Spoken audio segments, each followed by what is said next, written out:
एक पूर्व के स्पीकर और आज के उप मुख्यमंत्री को यह डांट लगाई कि आपको हाउस नहीं चलाना, मुझे चलाना है। आपने यह भी महसूस किया कि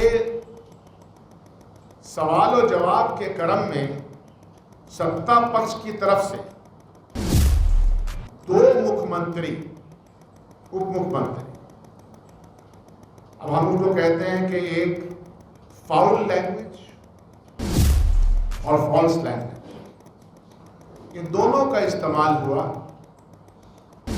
और बॉडी लैंग्वेज का तो इस्तेमाल हुआ ही। ऐसा लग रहा था कि बहस नहीं हो रही है, कोई कुश्ती की तैयारी चल रही है सत्ता पक्ष की तरफ से। बिहार में यूं तो गुंडा राज का प्रचलन है ही, रोजाना लूट, हत्या, रेप, डकैती, खुलेआम गोली बारूद, ये सब चीजें बिहार में चल रही हैं और उसका कोई हसबखा जवाब हमें मिल नहीं रहा है।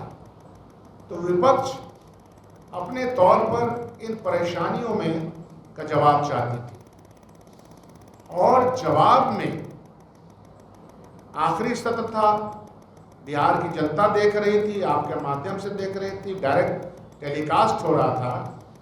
उसमें जिस तरह का आचरण, जिस तरह का दुर्व्यवहार, जिस तरह का गाली गलौज सत्ता पक्ष की तरफ सामने आया, ये बहुत ही दुर्भाग्यपूर्ण है। कल आपने देखा होगा कि स्पीकर महोदय ने भी अपने एक तरह से अलविदाई भाषण में इस बात को कहा।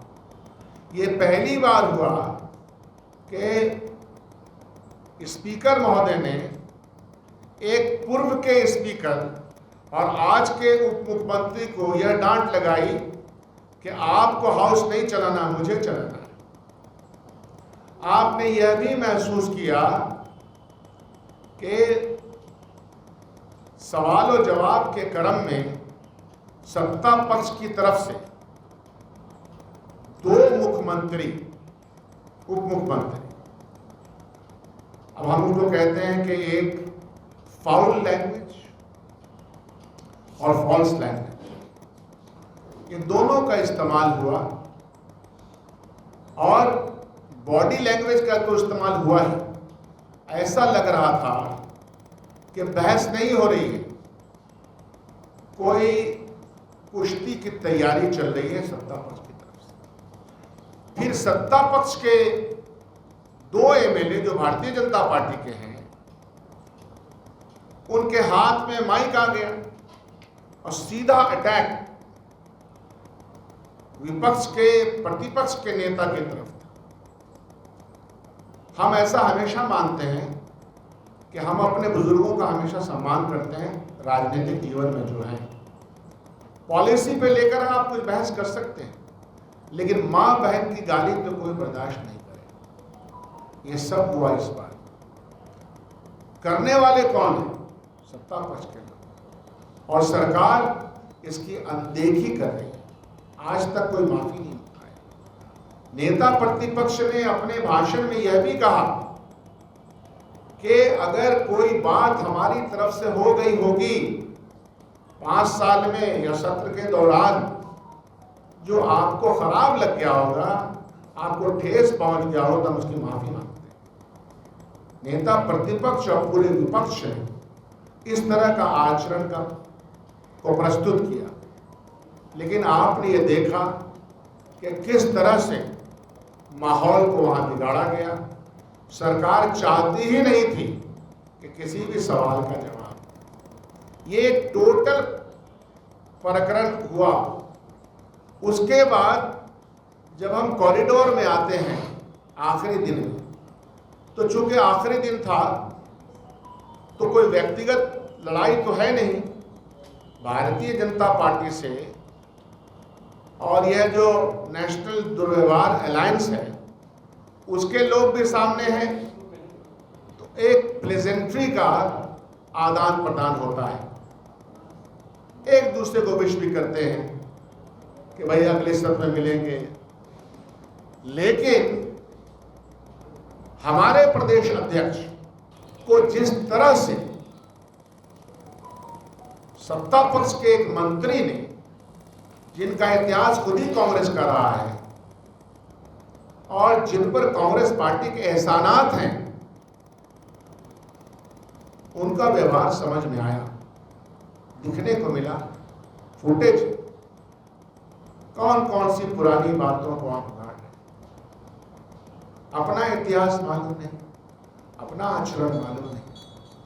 हम इसकी घोर निंदा करते हैं और आशा करते हैं कि नेशनल दुर्व्यवहार जो अलायंस है, इस अलायंस के लोग यह दुर्व्यवहार आइंदा नहीं करेंगे।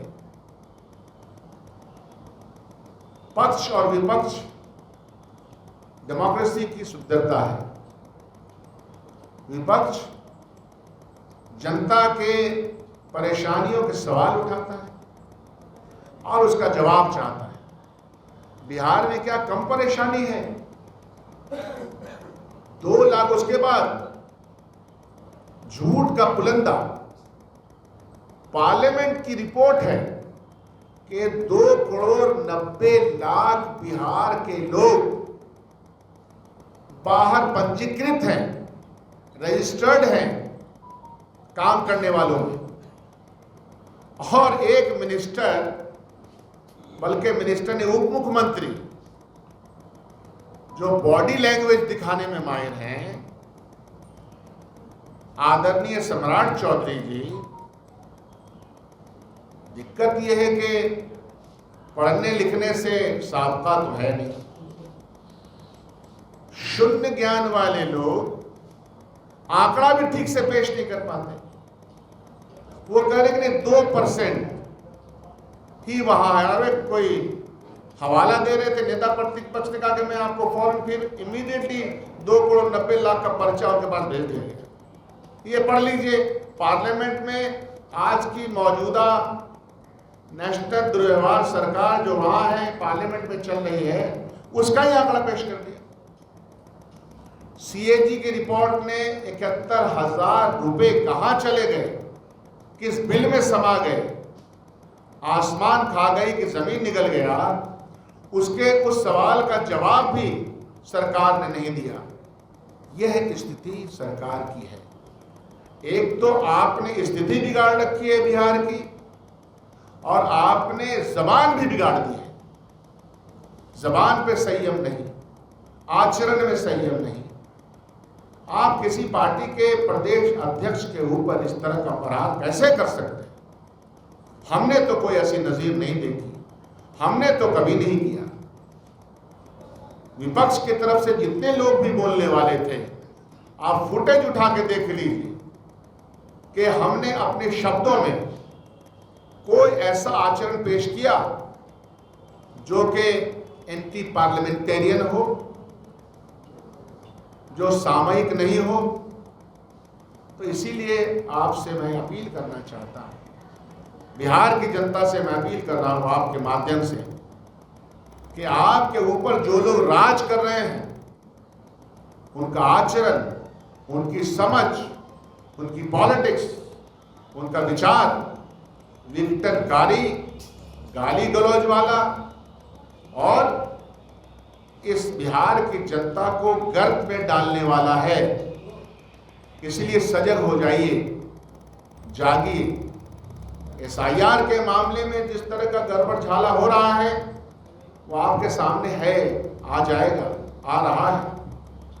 कभी ऐसा नहीं हुआ कि इलेक्शन कमीशन, जो कि खुद एक ऑटोनोमस बॉडी है, हम मानते हैं, वो संस्थाएं हम लोगों ने बनाई हैं इस देश में, उन संस्थाओं के माध्यम से देश चलता है। सुप्रीम कोर्ट एक संस्था है, विश्वविद्यालय एक संस्था है। तमाम संस्थाओं में और इलेक्शन कमीशन ऐसा लगता है कि भारतीय जनता पार्टी का एक एक्सटेंशन बन गया है। यह भयावह सूरत हाल हमारे और आपके सामने है। यह प्रश्नवाचक चिन्ह लगाता है उन लोगों को जो सरकार में हैं, सरकार में रहने वाले लोग भाषा का संयम, मर्यादा, शुचिता का अगर ध्यान नहीं रखेंगे तो उनके इस आचरण से बिहार की जनता क्या सबक लेगी। इसीलिए हम आह्वान करते हैं बिहार की जनता को कि तुम्हारे ऊपर जो जुल्म, ज़्यादती, तशद्दुद हरकतें हो रही हैं, सजग हो जाओ।